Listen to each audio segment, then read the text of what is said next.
Let us understand the step-by-step process of entering the daily progress report in Strategic ERP.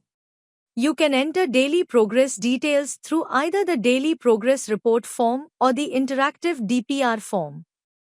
You can update the previous DPR data through the daily progress report form and the current data through the interactive DPR form. To enter DPR through the daily progress report form, navigate to the daily progress report form under the project management module. Select the DPR date on which the data is to be updated. The Prepared by section will auto-populate based on your ID. Select the project name. Name of company and name of client will auto-populate based on this selection. Select the subproject and name of contractor if any. Based on the selected project name, subproject and DPR date, the daily progress details will be fetched automatically.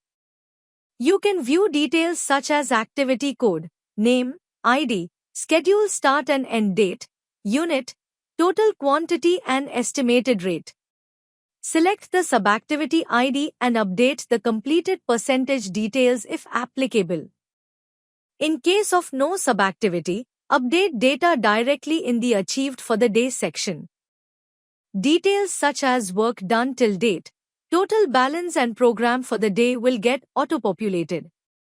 The daily achieved amount will auto-populate based on the achieved for the day and work done till date. If there is a relation count for an activity, the system will indicate that the future DPR for that activity has been updated. You can update contractor-wise labor count and multiple contractor details under the Labor Details tab. You can also enter equipment details such as activity name, contractor name, equipment info, unit, working quantity and remarks if any. To enter DPR through the interactive DPR form, select the project name, subproject name, work order number and group name.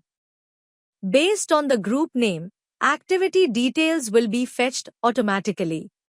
If you want to update the DPR based on schedule, switch the toggle to schedule-wise BOQ. In activity-wise details, select the progress report. Enter work order quantity achieved for the day and add remarks if any. Click on Save and your data will be saved successfully. Update any delays and remarks if applicable. Click on the plus sign to upload item images. You can also search multiple lands by entering a specific code or name in the search bar. Under the Labor Details tab, click on Labor Type to add specific labor categories. Add multiple labor types by clicking on the plus sign. Similarly, under the Equipment Details tab, select and add equipment as needed. The process of entering daily progress report is now complete.